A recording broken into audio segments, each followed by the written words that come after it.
Well, I've been wanting to talk about this for a long time. Let's talk about the 2005 Fantastic Four, directed by Tim Story, starring Ioan Gruffudd. I really tried with that. I really did.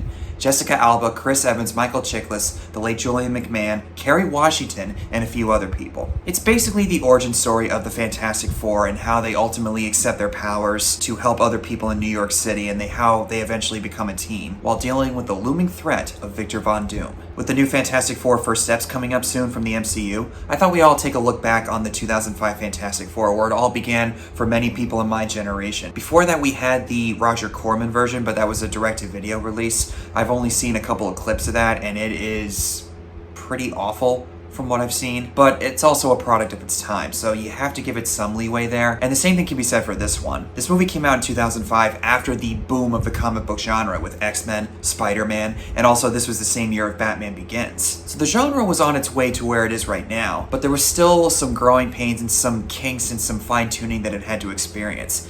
This, unfortunately, was one of them. And according to the critic response, if you were to check out the Rotten Tomato meter, it sits at about 27% positive. Widely seen as a mediocre attempt to portray Marvel's first family in live action. Since the 2015 Fantastic Four by Josh Trank, people have grown a little kinder towards this version, almost to the point where they think it's actually a great movie, and that's perfectly fine if you feel that way. As of right now, I have yet to see Fantastic Four First Steps, but this is probably the best that we'll ever get from Fantastic Four in live action. Unless somehow the new one is really good, which I'm really hoping and praying that it is. But as it stands now, this one and its sequel are the only ones I'd rather watch over that abomination from 10 years ago. I was about 15 years old when I saw this. I was on my way to being a freshman in high school, so I was still very impressionable at that point, and my media literacy was not where it is right now. And I really had a good time with this. I thought it was a lot of fun and actually quite good. Over the years, as I've gotten older, I've realized it's not so great, but I've never really bought into the notion that it was horrible. I certainly understand why people feel that way. Having rewatched the film last night, I think it's perfectly fine. It's not a horrible movie, but there are quite a few things that really weigh the movie down. As I said earlier, this is the origin story of the Fantastic Four. Reed Richards wants to go on this mission to discover a cure by this cosmic cloud that's about to pass through Earth's orbit, borrowing a huge sum of Victor Von Doom's money from his big corporation that he owns. And there's some tension between Reed and Sue Storm, who is his ex-girlfriend. But he brings along his best friend, Ben Grimm, who is a experienced astronaut. And then you got Sue's brother, Johnny Storm, played by Chris Evans, who's basically a hotshot for all intents and purposes. Basically like the Maverick of the Marvel Universe from Top Gun. Now, this movie is under 2 hours, about 1 hour and 46 minutes. It breezes through quite a few crucial moments that would otherwise allow us, the audience, to get inside the characters' heads. The immediate aftermath of them getting their powers from the cosmic storm felt very odd to me on rewatch, because they're not really that scared about what could happen. They have this attitude of, oh yeah, everything's perfectly fine. I don't want to give too much credit to the 2015 version, but that movie at least showed the immediate aftermath when they woke up in the hospital or the emergency room that they were in, or the military base. Reed wakes up and his arms and limbs are all stretched out, and it's treated as like a body horror David Cronenberg type of style. Kind of effective in that way, where it's meant to scare the audience and even the characters. And it's not until later on where they start to see their powers come out. Which I do kind of like that they come out by accident in certain situations, where Sue gets really mad at Reed over this argument that they have, and she starts to turn invisible. And then when she knocks something over, Reed immediately without hesitation stretches his arm to catch the bottle. Kind of like in the 2002 Spider-Man, where Peter is accidentally shooting his web out of his wrist, getting his hand stuck to something like a utensil in the school cafeteria, and without even thinking about it, he flips in the air when somebody's charging at him from behind. Of course, anybody would do that if they don't know how to use their powers correctly. I do kind of wish that they threw that into the earlier part right after they get infected by the storm. Since I mentioned the characters, the cast is a big toss-up for me. I'm probably mispronouncing his name when I say it this way.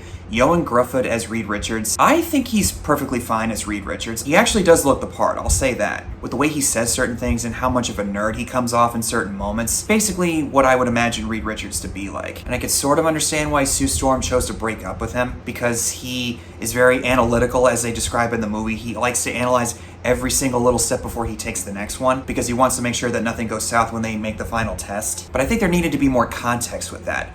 And the big problem for me is the connection or the romance or the lack of chemistry between Gruffudd and Alba, Jessica Alba. I don't buy it. And I think a really big part of that is the casting of Jessica Alba. I have nothing against her personally. She's a perfectly fine actress. I don't think she's a great one, necessarily. And yeah, she's a good-looking lady. I won't deny that. But I've never really been a big fan of her portrayal as Sue Storm. Ultimately, I thought she could have been played by anybody. They could have gotten anybody else, or it just feels like a standard character. It doesn't really feel like Sue Storm on my end. I do kind of like the sibling tension between Johnny and her and how he gets on her nerves pretty easily, especially when they're going to check on Ben. Reed! Stop. All right. All right? Yes. God. God. What's wrong Sue, with you? do you know the code? My sister and I were kind of like that when we were kids. Of course, we gotta mention Chris Evans. He and Michael Chiklis, who we'll talk about in a minute, they are basically what Ewan McGregor was for the prequel trilogy, for Star Wars. Ben Grimm has the most character development out of everybody else in here, because we get to see his wife, and how she deals with the fact that her husband is basically a rock monster. And Michael Chiklis as Ben Grimm, I think, was a great casting choice. If I'm not mistaken, I think he has said publicly that he was a big fan of Marvel Comics, particularly the Fantastic Four. So out of all the people in here, and I'm not saying that every actor who plays a comic book character has to be a fan prior to this, but in this case it definitely helps. I feel like Michael Chiklis is really having a good time playing Ben Grimm. He adds a lot of needed humanity and personality to the character, both before and after the transformation. I haven't really seen Michael Chiklis in anything else, except for maybe an episode of Seinfeld that he was on way back in the day in the early 90s. I know he's also famous for the TV show S.H.I.E.L.D., or The Shield as Vic Mackey. I never watched it, but he definitely comes off as the guy that you don't want to mess with if you catch him on a bad day. And the rivalry between him and Johnny makes for some of the best moments, and the interplay, you know, if I could have one whole movie with those two, I would not complain. Unfortunately, the doctors just couldn't do anything to fix your face.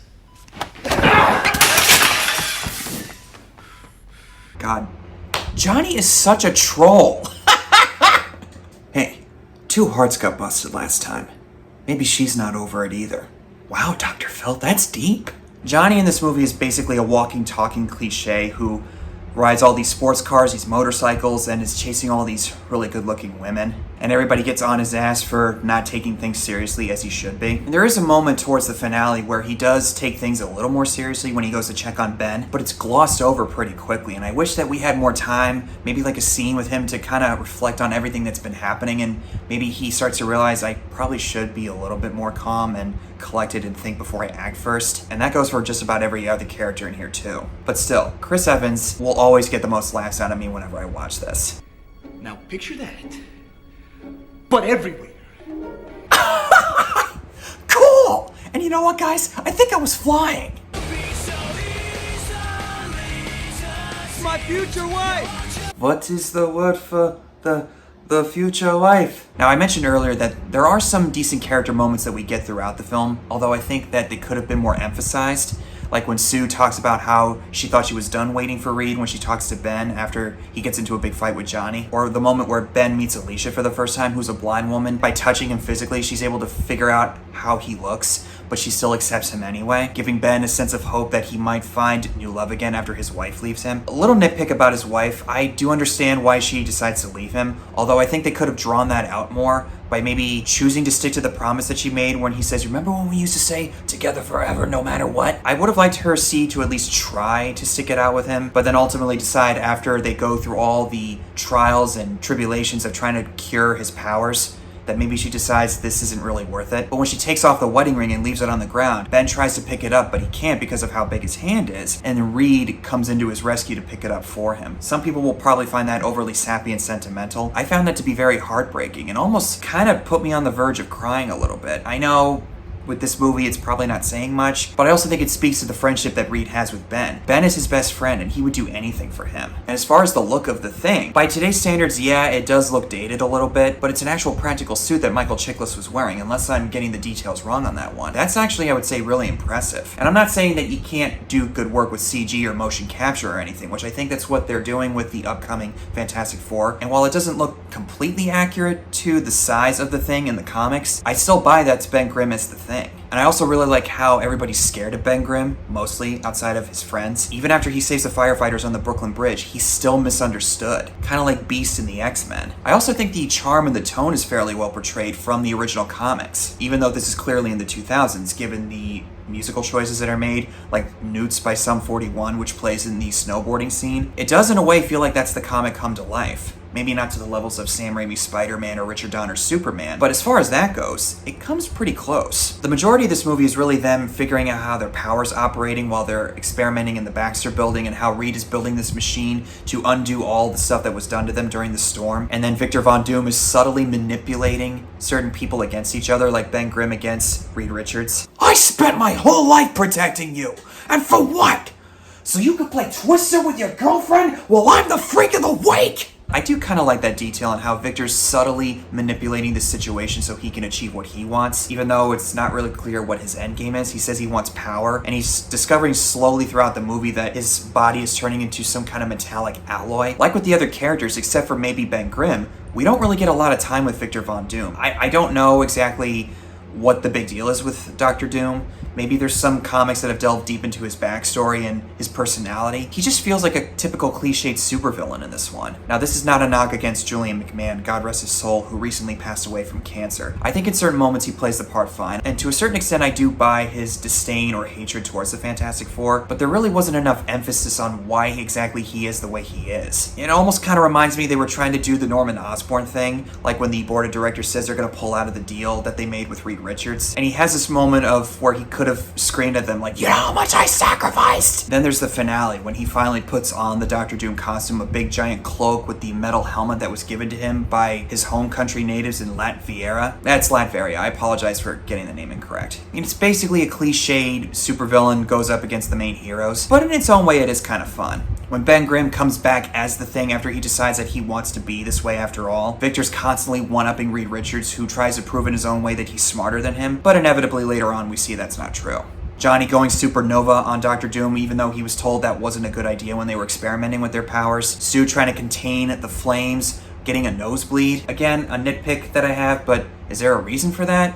Or is that just because of all the strength that she gives? I don't really know. But this moment I've always liked, when finally Reed gets to one-up Dr. Doom. And it shows that Mr. Fantastic is ultimately smarter than Dr. Doom. Something that the 2015 Fantastic Four failed miserably at. Time for your lesson. Chem 101. What happens when you rapidly cool hot metal? Bang! Oh, and I didn't even talk about Johnny's first flight as the Human Torch. He does try a few times throughout the film to fly, but it's only when he gets the heat-seeking missile coming right at him from Dr. Doom, he's finally able to literally spread his wings. And it's elevated even further for me by John Ottman's score. I mean, it does look a little cartoony, that fire effect, but even now I think it's kind of neat to look at. Now that I think about it, this movie feels like a miniseries crammed under 2 hours. Like I said, they really breeze through a lot of stuff that we would want to see with the Fantastic Four as they grow into their powers, and at one point Reed says that their powers are starting to evolve. I think if they stretch this out a little bit, or maybe if it was like a 2-parter or something, we might have been able to get at least some of an understanding of what they were dealing with. And some of the comedy is really hit or miss for me. All the ones from Ben and Johnny are an A+.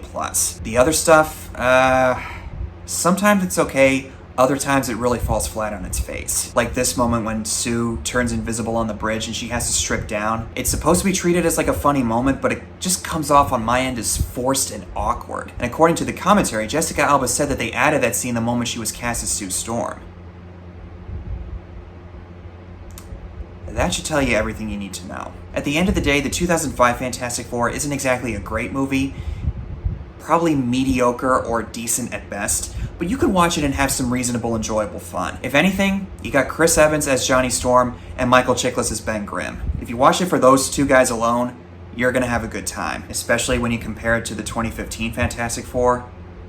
This is a lot better than that pile of garbage. That's for sure. That's all I have for you. Thank you guys so much for watching. Comment below and tell me what your thoughts are on this movie if you've seen it. Hit the like and subscribe buttons if you'd like to see more from me. And as always, see you in the next one.